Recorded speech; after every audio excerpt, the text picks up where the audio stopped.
Hello friends, ഇന്നത്തെ എപ്പിസോഡിൽ ശ്യാമ പാട്ട് പാടുന്നതിനായി ഓഡിഷന് തയ്യാറായി മുന്നിലേക്ക് വന്ന് നിൽക്കുമ്പോൾ അവിടെ ജഡ്ജസ് ആയിരുന്ന GK സാറും മറ്റ് രണ്ട് മ്യൂസീഷ്യനും ശ്യാമയുടെ പാട്ട് കേൾക്കാനായി കാതോർത്തു നിൽക്കുന്നു. അങ്ങനെ അവർ പാട്ട് കേൾക്കാൻ കാത്തു നിൽക്കുമ്പോഴേക്കും ശ്യാമ തനിക്കുണ്ടായ അപകടത്തിന്റെ വേദന കാരണം ശരിക്കും പാട്ട് പാടാൻ കഴിയാതെ വല്ലാതെ ബുദ്ധിമുട്ടുന്നു. ശ്യാമ പാട്ട് പാടിയിട്ട് അതൊരു ഗാനമായി മാറാതെ എല്ലാവർക്കും അരോചകമായ രീതിയിൽ ശ്യാമ പാടുന്നത് കേട്ട് മറ്റുള്ളവരെല്ലാവരും അസ്വസ്ഥരാകുന്നു. ശ്യാമ വേദന കാരണം തന്റെ ആ കഴിവ് പുറത്തെടുക്കാനാകാത്ത വേദനയിൽ കയ്യിലെയും കാലിന്റെയും വേദന സഹിക്കാനാകാതെ ശ്യാമ നിന്ന് കരയുന്നു. വല്ലാതെ ശ്യാമ പ്രയാസപ്പെടുമ്പോൾ ഉടനെ ജഡ്ജസ് പറഞ്ഞു, റിലാക്സ്, ഒരു ചാൻസ് കൂടി തരാം. അങ്ങനെ ശ്യാമയ്ക്ക് ഒരു ചാൻസ് കൂടി അവർ നൽകുന്നു. ശ്യാമ വീണ്ടും പാടാൻ ശ്രമിച്ചിട്ടും അത് കഴിയാതാകുന്നത് കണ്ട് GK സാറിനോട് അടുത്തിരുന്ന ജഡ്ജസ്മാർ ചോദിച്ചു, അല്ല GK സാർ, സാറല്ലേ പറഞ്ഞത് ഇത് നമ്മുടെ ഷോയ്ക്ക് തന്നെ ഈ കുട്ടി ഒരു അസറ്റായി മാറുമെന്ന്, എന്നിട്ടാണോ ഈ കുട്ടി ഇങ്ങനെ പാടുന്നത് എന്ന് അവർ GK സാറിനോട് പരിഭവിക്കണം. GK സാർ ശ്യാമയോട് പാടൂ പാടൂ എന്ന് വീണ്ടും വീണ്ടും ആവർത്തിച്ച് പറഞ്ഞിട്ടും ശ്യാമയ്ക്ക് പാടാനാകാതെ വല്ലാതെ പ്രയാസപ്പെട്ടു. ഉടനെ തന്നെ അഖിൽ ശ്യാമയ്ക്കരികിലേക്ക് ഓടിയെത്തുന്നു. ശ്യാമ, എന്താടോ, എന്താ തനിക്ക് പറ്റിയത്? തനിക്ക് പാടാൻ കഴിയും, താൻ വിഷമിക്കാതെ. ഇത്രയും നാളും തന്നെ ദ്രോഹിച്ചവർക്കും മറ്റുള്ളവരുടെ മുന്നിൽ തന്നെ അപമാനിച്ചവർക്കും തന്റെ കഴിവിനെ പലപ്പോഴും സ്വന്തം കഴിവെന്ന് പറഞ്ഞ് എല്ലാവരുടെയും മുന്നിൽ തന്നെ അപമാനിതയാക്കിയ അവർക്കൊക്കെ ഒരു തിരിച്ചടിയാണ് ഇത്. ഈ തിരിച്ചടി തനിക്ക് ഇപ്പോ കിട്ടിയ ഒരു ചാൻസാണ്. അവർക്ക് നൽകാൻ പറ്റുന്ന വലിയൊരു തിരിച്ചടി അത് ഈ ഒരു അവസരത്തിലൂടെ മാത്രമാണ്. താൻ ഈ ചാൻസ് കൈവിട്ട് കളയരുത് എന്ന് അഖിൽ ശ്യാമയോട് ആവർത്തിച്ച് പറയുന്നു. ശ്യാമയ്ക്ക് അഖിലിന്റെ വാക്കുകൾ തന്റെ ഈ പ്രതിസന്ധിയെ തരണം ചെയ്യാനുള്ള ഒരു പ്രചോദനമായി മാറുന്നു. ശ്യാമയുടെ മനസ്സിലേക്ക് തന്നെ പലപ്പോഴും അപമാനിച്ച വിസ്മയുടെ വാക്കുകൾ കടന്നു വന്നു. ശ്യാമ വിസ്മയെ തന്നെ പല അവസരത്തിലും കുത്തി നോവിച്ചത് ഓർത്തു. വിസ്മയുടെ അമ്മ അരുന്ധതിയും പലപ്പോഴും ശ്യാമയ്ക്ക് ബുദ്ധിയില്ലാത്തവളെന്നും നിനക്ക് കഴിവുണ്ട്, പക്ഷെ ആ കഴിവ് നിന്റെ കഴിവായി സമൂഹം ഒരിക്കലും അറിയാൻ പോകുന്നില്ല എന്ന് പറഞ്ഞ് പലപ്പോഴും തന്നെ അപമാനിച്ച ആ രംഗങ്ങൾ ശ്യാമയുടെ മനസ്സിലേക്ക് കടന്നു വന്നു. വിസ്മയ അവാർഡ് വാങ്ങിക്കാനായി പോയ സമയത്ത് അതിനു മുൻപ് തന്നെ വിസ്മയ തന്നെ കളിയാക്കിയതും വിസ്മയക്കായി അവർ അറേഞ്ച് ചെയ്ത ഡിന്നറിന്റെ ബാക്കി ഭാഗം അവശിഷ്ടം നിങ്ങൾക്ക് മൂക്കുമുട്ട കഴിച്ചിട്ട് പോകാമെന്ന് പറഞ്ഞ് അന്ന് അഖിലിനെ കൂടി തന്റെ മുന്നിൽ വെച്ച് അപമാനിച്ച നിമിഷങ്ങൾ ശ്യാമയുടെ മനസ്സിനെ വല്ലാതെ വീർപ്പുമുട്ടിച്ചു. അങ്ങനെ ശ്യാമയുടെ ആ മനസ്സിന് അത്തരം രംഗങ്ങളെല്ലാം ശ്യാമയുടെ മനസ്സിനെ ധൈര്യം പകർന്നു കൊടുത്തു. ശ്യാമ അതെല്ലാം ഓർത്ത് അവസാനം മനസ്സിൽ ആ ധൈര്യം വീണ്ടെടുത്ത് ശ്യാമ അവിടെ നിന്ന് ജഡ്ജസിനോട് പറഞ്ഞു, ഞാൻ പാടാം സാർ, എനിക്ക് ഒരു അവസരം കൂടി തരണം സാർ, ഒരേ ഒരു അവസരം. ശ്യാമ അവസാനം അങ്ങനെ വീണ്ടും വീണ്ടും ആവർത്തിച്ച് പറഞ്ഞത് കേട്ട് GK സാറിന്റെ കൂടി അഭിപ്രായത്തോടെ, GK സാറിന്റെ കൂടി താല്പര്യത്തോടെ അവസാനം ആ ജഡ്ജസ്മാർ ശരി കുട്ടി പാടിക്കോളൂ, ഒരവസരം കൂടി എന്ന് അനുവദിക്കണം. അവിടെ നിന്ന് കോർഡിനേറ്റേഴ്സിന് ആ ഒരു കാര്യത്തിൽ ഒട്ടും താല്പര്യം തോന്നാതെ അവരുടെ മുഖം മാറുന്നു.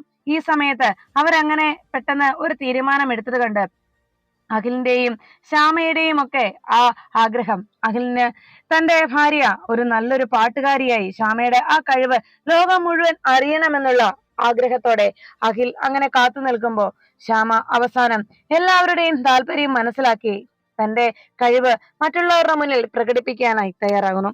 അങ്ങനെ ശ്യാമ തന്റെ കഴിവ് എല്ലാവരുടെയും മുന്നിൽ സത്യത്തിൽ താൻ നല്ല പാട്ടുകാരിയാണ് എന്നും ആ GK സാറ് പറഞ്ഞത് സത്യമാണ് എന്നും മറ്റുള്ളവരുടെ മുന്നിൽ വെളിപ്പെടുത്തുന്നു. മനോഹരമായ ആലാപന ശൈലിയിലൂടെ ശ്യാമ തന്റെ ആ കഴിവ് മറ്റുള്ളവർക്ക് മുന്നിൽ പ്രകടിപ്പിക്കണം. അതെല്ലാം കേട്ടുനിന്ന ജഡ്ജസ്മാർ അതിശയത്തോടെ ശ്യാമയുടെ ആ കഴിവിനെ അംഗീകരിച്ചു. ശരിക്കും അവരുടെ ആ റിയാലിറ്റി ഷോയ്ക്ക് ഇതുവരെ കിട്ടിയതിൽ വെച്ച് ഏറ്റവും നല്ല ഗായികയോട് പോരാടാൻ പറ്റുന്ന നല്ലൊരു പാട്ടുകാരിയാണ് ശ്യാമയെന്ന് അവർ അംഗീകരിക്കണം. ആ പാട്ട് കേട്ടതിന് ശേഷം ഒരു ജഡ്ജ് പറഞ്ഞു, ഇനി ഒരു ഡിവോഷണൽ ആവട്ടെ. അത് കേട്ടതും ശ്യാമയുടെ ഭഗവാനോടുള്ള ആ സ്നേഹവും ഭഗവാനോടുള്ള ഭക്തിയും നിറഞ്ഞ ശ്യാമയുടെ ആ മനോഹരമായ നാദം അത് പുറത്തേക്ക് വന്നതോടെ ജഡ്ജസ്മാർ അതോടെ ഫ്ലാറ്റായി. എല്ലാവരും ശ്യാമയുടെ ആ സംഗീതത്തിൽ മയങ്ങി വീഴുന്നു. അവസാനം ശ്യാമ അത് പാടി അവസാനിപ്പിച്ചതും എല്ലാവരും ചേർന്ന് കൈയടിച്ച് അവിടെ ഇരുന്ന ആ ഓഡിയൻസ് കൂടി ശ്യാമയുടെ ആ സംഗീതത്തെ അംഗീകരിക്കുന്നത് പോലെ, ആ ആലാപനത്തെ അംഗീകരിച്ചതുപോലെ എല്ലാവരും ചേർന്ന് കൈയടിക്കുന്നു. അവിടെ നിന്ന് കോർഡിനേറ്റേഴ്സും അവർക്ക് ഒട്ടും പ്രതീക്ഷിക്കാൻ കഴിയാത്ത രീതിയിലുള്ള ഒരു പ്രതിഭാശാലിയെ തങ്ങൾക്ക് കിട്ടിയതിന്റെ സന്തോഷത്തിൽ അരികിലേക്ക് ഓടിയെത്തുന്നു. അവർ വന്ന് GK സാറിനോട് പറഞ്ഞു, സർ, സാറ് പറഞ്ഞപ്പോൾ ഞങ്ങൾക്ക് ആദ്യം വിശ്വാസമായിരുന്നില്ല, എന്നാൽ സാറ് പറഞ്ഞത് ശരി തന്നെയാണ്. ഞങ്ങളുടെ ചാനലിന് നല്ലൊരു അസറ്റ് തന്നെയാണ് ശ്യാമ. അപ്പോഴേക്കും ജഡ്ജസ്മാരിൽ ഒരാൾ പറഞ്ഞു, കുട്ടി ശരിക്കും ഈ ഓഡീഷനിൽ പങ്കെടുത്ത മാധുരി എന്ന് പറയുന്ന ആ കലാകാരിക്ക് ശരിക്കും ഒരു കോമ്പറ്റീറ്റർ തന്നെയാണ്. മാധുരിയെ അല്ലെങ്കിൽ മാധുരിയോട് കിടപിടിക്കാൻ തക്കതായ സംഗീത പാരമ്പര്യം അല്ലെങ്കിൽ സംഗീതത്തിൽ അത്രത്തോളം കഴിവുള്ള കുട്ടിയാണ് ശ്യാമ. അതുകൊണ്ട് തന്നെ നമ്മുടെ ഈ പ്രോഗ്രാം ശരിക്കും ജനശ്രദ്ധയെ ആകർഷിക്കും തീർച്ചയാണ് എന്ന് അവർ പറഞ്ഞു. അത് കേട്ട ഉടനെ ശ്യാമയ്ക്ക് വലിയ സന്തോഷമായി. അപ്പോഴേക്കും അവിടെ ഇരുന്ന ജഡ്ജസ്മാർ പറഞ്ഞു, ഞങ്ങളും കരുതിയത് ഇതിൽ പങ്കെടുത്ത ആദ്യത്തെ കണ്ടസ്റ്റന്റായ മാധുരിയാണ് നല്ല പാട്ടുകാരി എന്നാണ്. എന്നാൽ മാധുരിയെ വെല്ലുന്ന സംഗീതത്തിനുടമയാണ് ശ്യാമ. ശരിക്കും ഞങ്ങളുടെ ചാനലിന്റെ റേറ്റിംഗ് കൂടും എന്ന് ആ കോർഡിനേറ്റേഴ്സും അറിയിച്ചു. അങ്ങനെ ആ കോർഡിനേറ്റേഴ്സിന് കൂടി പറഞ്ഞത് കേട്ട് എല്ലാവരും സന്തോഷത്തോടെ ശ്യാമയെ കൈയടിച്ച് അഭിനന്ദിച്ചു. ശ്യാമ അഖിലിന് അരികിലേക്ക് ചെന്നത് അഖിൽ പറഞ്ഞു, ശ്യാമയെ, താൻ വിജയിച്ചിടൂ. നമ്മുടെ ആ പ്രതീക്ഷ, നമ്മുടെ ഇത്രയും നാളത്തെ അധ്വാനത്തിന് ഫലം കണ്ടു. ഇനിയാണ് ശ്യാമയുടെ സംഗീതത്തിലുള്ള ജൈത്രയാത്ര തുടങ്ങുന്നത്. അങ്ങനെ പറഞ്ഞ് ശ്യാമയെ അഖിൽ ചേർത്ത് പിടിക്കുന്നു. അപ്പോഴേക്കും ആനന്ദ നിലയത്തിൽ ശ്യാമയ്ക്ക് നല്ലൊരു തിരിച്ചടി കൊടുത്തതിന്റെ, ശ്യാമയെ ഈ ഓഡിഷനിൽ പങ്കെടുക്കാൻ കഴിയാതാക്കിയതിന്റെ അഹങ്കാരത്തിൽ നിൽക്കുകയാണ് ഐശ്വര്യ. ഇപ്പോ അവൾ ഹോസ്പിറ്റലിൽ കിടക്കുന്നുണ്ടായിരിക്കും. ഓഡീഷന് പോയിട്ട് അവൾക്കൊന്ന് എഴുന്നേറ്റ് നിൽക്കാൻ പോലും കഴിയാത്ത അവസ്ഥയിൽ. അങ്ങനെ ഈ വീട്ടിൽ മറ്റൊരു സെലിബ്രിറ്റി വേണ്ട എന്നും ഈ ഐശ്വര്യ മാത്രം മതി ഈ ആനന്ദ നിലയത്തിലെ സെലിബ്രിറ്റി എന്ന് അഹങ്കാരത്തോടെ പറഞ്ഞുകൊണ്ട് അങ്ങനെ ചിരിച്ചു നിൽക്കുമ്പോൾ അവർക്ക് മുന്നിലേക്ക് അഖിലും ശ്യാമയും വന്ന് നിൽക്കുന്നു. അപ്രതീക്ഷിതമായി താൻ വലിയ സന്തോഷത്തിൽ അങ്ങനെ നിൽക്കുമ്പോഴാണ് തന്റെ മുന്നിൽ ശ്യാമ അഖിലിനോടൊപ്പം നിൽക്കുന്നത്. അല്ല, ഇവളെങ്ങനെ ഇവിടെ വന്നു എന്ന് ആലോചിച്ചപ്പോ ശ്യാമയുടെ വലത് കൈയും ഇടത് കാലിലും ഫ്രാക്ചർ ഉള്ളതും ആ കാലുകൾ രണ്ടിലും പ്ലാസ്റ്റർ ഇട്ടിരിക്കുന്നതും ബാൻഡേജ് ഒട്ടിച്ചിരിക്കുന്നത് ഐശ്വര്യ കണ്ടു. ഉടനെ ഐശ്വര്യ വേഗം ഒന്നും അറിയാത്ത പോലെ അരികിലേക്ക് വന്നു. അല്ല ശ്യാമയ്ക്ക് എന്താ പറ്റിയത്? എന്തു പറ്റി? അല്ല, നിങ്ങൾ എന്താ ഇവിടെ എന്ന് ചോദിച്ചപ്പോ അഖില് പറഞ്ഞു, അതെ, എനിക്കും അതാ അറിയേണ്ടത്. ഉടനെ ഐശ്വര്യ വലിയ സന്തോഷത്തിൽ, അമ്മേ, അച്ഛ, അരുൺ, അമൃതയെടുത്തി ഇങ്ങോട്ട് വന്നേ, ഇത് ആരാ വന്നെന്ന് നോക്കിയേ എന്നൊക്കെ പറഞ്ഞ് വിളിച്ചതും ഉടനെ ഐശ്വര്യ അഖിലിനോട് ചോദിച്ചു, എന്താ ശ്യാമേ, എന്തു പറ്റി എന്ന് ചോദിച്ചപ്പോ അഖില് പറഞ്ഞു, എനിക്കും അതാ അറിയേണ്ടത്, എന്താ സംഭവിച്ചത്? ഇവളുടെ കാലും കൈയും കണ്ടില്ലേ എന്ന് അഖിൽ ചോദിച്ചതും പെട്ടെന്ന് ഐശ്വര്യ, അയ്യോ, ഇതെന്ത് പറ്റിയെന്ന് ചോദിച്ച് ശ്യാമയുടെ കൈ പിടിച്ചു വലിക്കുന്നു. വേദന കൊണ്ട് ശ്യാമ കൈ പിൻവലിച്ചതും ഉടനെ അഖിൽ ചോദിച്ചു, ഇത് എടുത്തിക്ക് അറിയില്ലേ, എന്താ ഇതിന് കാരണമെന്നാ ഞാൻ ചോദിച്ചത് എന്ന് അഖിൽ ഐശ്വര്യയോട് ചോദിക്കുമ്പോ ഐശ്വര്യ പറഞ്ഞു, ഞാനെന്താ പറയാനാണ് അഖിൽ, അല്ല ശ്യാമയ്ക്ക് ഇതെന്താ പറ്റിയത്? ഉടനെ അഖിൽ പറഞ്ഞു, ശ്യാമയെ വണ്ടി ഇടിച്ചു, അതിന്റെ പിന്നിൽ അതിന്റെ കാരണം എന്താണെന്ന് എനിക്ക് അറിയണം എന്ന് അഖിൽ ചോദിച്ചു നിൽക്കുമ്പോ അവിടേക്ക് ആനന്ദവർമ്മയും ആദിത്യനും അമൃതയും ഒപ്പം അരുണും കൂടി എത്തി. എല്ലാവരും വന്നതും ആദ്യം എത്തിയ ആനന്ദവർമ്മ ചോദിച്ചു, എന്താ മോനെ, എന്താ ശ്യാമയ്ക്ക് പറ്റിയത്, മോൾക്ക് എന്താ പറ്റിയത് എന്ന് ചോദിച്ചതും ഉടനെ അഖിൽ പറഞ്ഞു, അതറിയാനാണ് അച്ഛൻ ഞാൻ ഇവിടേക്ക് വന്നത്. ഏട്ടത്തിയോട് അതാ ഞാൻ ചോദിക്കുന്നത്, എന്താ ശ്യാമയ്ക്ക് സംഭവിച്ചതെന്ന്. ഉടനെ ഐശ്വര്യ പറഞ്ഞു, അഖിൽ, എനിക്കറിയാം അഖിലിന് എന്നോടും അമ്മയോടും വല്ലാത്ത വിരോധമുണ്ടെന്ന്, ഞങ്ങളോട് വല്ലാത്ത ദേഷ്യമുണ്ടെന്ന്. എന്നാൽ ഞങ്ങളെ തോൽപ്പിക്കാനായി, ഞങ്ങളെ വേദനിപ്പിക്കാനായി അനാവശ്യമായിട്ട് ചോദ്യം ചെയ്യലെന്ന് ഞങ്ങൾക്ക് നേരെ വേണ്ട. വെറുതെ എന്തിനാ എന്നെ കുറ്റപ്പെടുത്തുന്നത്? ഞാൻ എന്ത് ചെയ്തിട്ടാ? പാവം, എന്നെ ഓർക്കണ്ട, നമ്മുടെ അമ്മയെ ഓർത്തുകൂടെ എന്നൊക്കെ അഖിലിനെ ഉപദേശിക്കുന്നത് പോലെ ഐശ്വര്യ സംസാരിക്കണം. അതെല്ലാം കേട്ടു നിന്നത് ഉടനെ അരുൺ പറഞ്ഞു, ഐശ്വര്യ സത്യം പറഞ്ഞു, അഖിൽ ഇവിടെ വന്ന് ഇങ്ങനെ ഒരു ചോദ്യം ചെയ്യണമെങ്കിൽ അഖിലും ശ്യാമയും ഈ അവസ്ഥയിൽ ഇവിടേക്ക് വരണമെന്നുണ്ടെങ്കിൽ അതിന് പിന്നിൽ എന്തോ കാരണമുണ്ട്. എന്താ ഐശ്വര്യ എന്ന് ചോദിച്ചതും ഐശ്വര്യ ചോദിച്ചു, അത് ശരി, അരുൺ എന്താ ഈ പറഞ്ഞു വരുന്നത്? ഞാനാണ് ശ്യാമയെ ബൈക്കിടിപ്പിച്ച് വീഴ്ത്തിച്ചെന്നാണോ എന്ന് ചോദിക്കുന്നത് കേട്ട് ഉടനെ അഖിൽ പറഞ്ഞു, ഇത്രയും നേരം എനിക്ക് സംശയം മാത്രമേ ഉണ്ടായിരുന്നുള്ളൂ, ഇപ്പോ എനിക്കത് കൃത്യമായി ബോധ്യമായി എന്ന് അഖിൽ എല്ലാവരുടെയും കേൾക്കെ പറയുന്നു. അഖിലിന്റെ ആ സംസാരം കേട്ടതോടെ അഖില് അങ്ങനെ പറഞ്ഞത് കേട്ട് ഐശ്വര്യ അതിശയത്തോടെ നോക്കി. അപ്പോഴേക്കും അഖിൽ പറഞ്ഞു, ഏട്ടത്തി, ഇത്രയും നേരം ഞാൻ ഇവൾക്ക് എന്ത് സംഭവിച്ചുവെന്ന് അവിടെ ആരോടും പറഞ്ഞിരുന്നില്ല. ശ്യാമയെ ബൈക്ക് ഇടിച്ചതാണ് എന്ന് ഞങ്ങൾ പറയാതെ എങ്ങനെയാണ് ഐശ്വര്യത്തി മനസ്സിലാക്കിയത് എന്ന് അഖിൽ ചോദിച്ചതും ഐശ്വര്യ ശരിക്കും താൻ വലിയൊരു മണ്ടത്തരമാണല്ലോ കാണിച്ചതെന്ന് മനസ്സിലാക്കി ആകെ ചമ്മലോടെ നിന്നു. ഉടനെ ആ ഒരു ചമ്മൽ ഓവർകം ചെയ്യാനായി ഐശ്വര്യ പറഞ്ഞു, അല്ല, അഖിലല്ലേ കുറച്ചു മുമ്പ് പറഞ്ഞത് വണ്ടി ഇടിച്ചു എന്ന്, വണ്ടി എന്ന് പറഞ്ഞാൽ ബൈക്ക് ആവുമല്ലോ, അത് ഊഹിക്കാമല്ലോ എന്നൊക്കെ ഐശ്വര്യ പറയുന്നത് കേട്ട് ഉടനെ അത് കേട്ടു നിന്ന് അരുൺ പറഞ്ഞു, ഐശ്വര്യ നീ ഉരുണ്ട് കളിക്കണ്ട, കാര്യം എന്താണെന്ന് എല്ലാവർക്കും വ്യക്തമായിട്ടുണ്ട്, നീ അതങ്ങ് കൃത്യമായി അങ്ങ് പറഞ്ഞാൽ മതിയെന്ന് അരുൺ ഐശ്വര്യ താക്കീത് ചെയ്യുമ്പോ ആദിത്യൻ പറഞ്ഞു, ഐശ്വര്യ എന്തായാലും ഇതൊരൽപ്പം കടന്ന കളിയായി പോയി, ഇത് വേണ്ടിയിരുന്നില്ല ഐശ്വര്യ എന്ന് പറഞ്ഞതും അമൃതേത്തി പറഞ്ഞു, ഐശ്വര്യ ഇങ്ങനെ ചെയ്യുമെന്ന് ഒരിക്കലും കരുതിയില്ല, ഐശ്വര്യ എന്താണെങ്കിലും ശരി, പകയും വിരോധവും ഒക്കെ മനസ്സിൽ കൊണ്ടു നടക്കാം, എന്ന് വെച്ച് ഒരാളോട് ഇങ്ങനെ ചെയ്യാൻ പാടില്ലായിരുന്നു എന്ന് അമൃതേത്തി കൂടി പറഞ്ഞതോടെ എല്ലാവരുടെയും വാക്കുകൾ കേട്ട് ആനന്ദവർമ്മയ്ക്കും ആകെ സംശയവും ദേഷ്യവുമാകുന്നു. ആനന്ദവർമ്മ ദേഷ്യത്തോടെ ഐശ്വര്യ നേരെ എത്തി ചോദിച്ചു, സത്യം പറ, എന്താ ഇവിടെ സംഭവിച്ചത്, നീ സത്യം പറഞ്ഞോ, ഇല്ലെങ്കിൽ നിന്നെ ഞാൻ എന്ന് പറഞ്ഞ് ആനന്ദവർമ്മ ഐശ്വര്യക്ക് നേരെ കൈ ഉയർത്തിയിരും.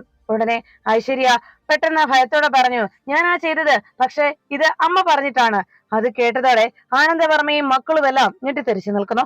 അങ്ങനെ അവരെല്ലാവരും ഞെട്ടലോടെ അങ്ങനെ നിൽക്കുമ്പോഴാണ് പെട്ടെന്ന് വസുന്ധര അവിടേക്ക് എത്തിയത്. വസുന്ധരയുടെ വരവ് കണ്ടതോടെ എല്ലാവർക്കും കാര്യങ്ങൾ ബോധ്യമായി. വസുന്ധര അവിടേക്ക് വന്നതും ആനന്ദവർമ്മ വേഗം വസുന്ധരയുടെ അരികിലേക്ക് ചെന്നു. വസു, സത്യമാണോ ഐശ്വര്യ പറഞ്ഞത്, വസുവാണോ ഇതിന് പിന്നിൽ എന്ന് ചോദിച്ചത് കേട്ട് വസുന്ധര പറഞ്ഞു, ആനന്ദേട്ടാ, ശ്യാമ ഓഡീഷന് പങ്കെടുക്കുന്നു എന്ന് പറഞ്ഞപ്പോ ഞാൻ അക്കാര്യം അറിഞ്ഞപ്പോ അവൾ ഒരു കാരണവശാലും അതിൽ പങ്കെടുക്കരുതെന്നാണ് ഞാൻ ഐശ്വര്യയോട് പറഞ്ഞത്, അതിന് അവൾ ഇങ്ങനെ ചെയ്യണമെന്ന് ഞാൻ പറഞ്ഞില്ല എന്ന് വസുന്ധര പറഞ്ഞത് കേട്ട് ആനന്ദവർമ്മയും അരുണും എല്ലാവരും ആകെ ഞെട്ടലോടെ നിൽക്കുന്നു.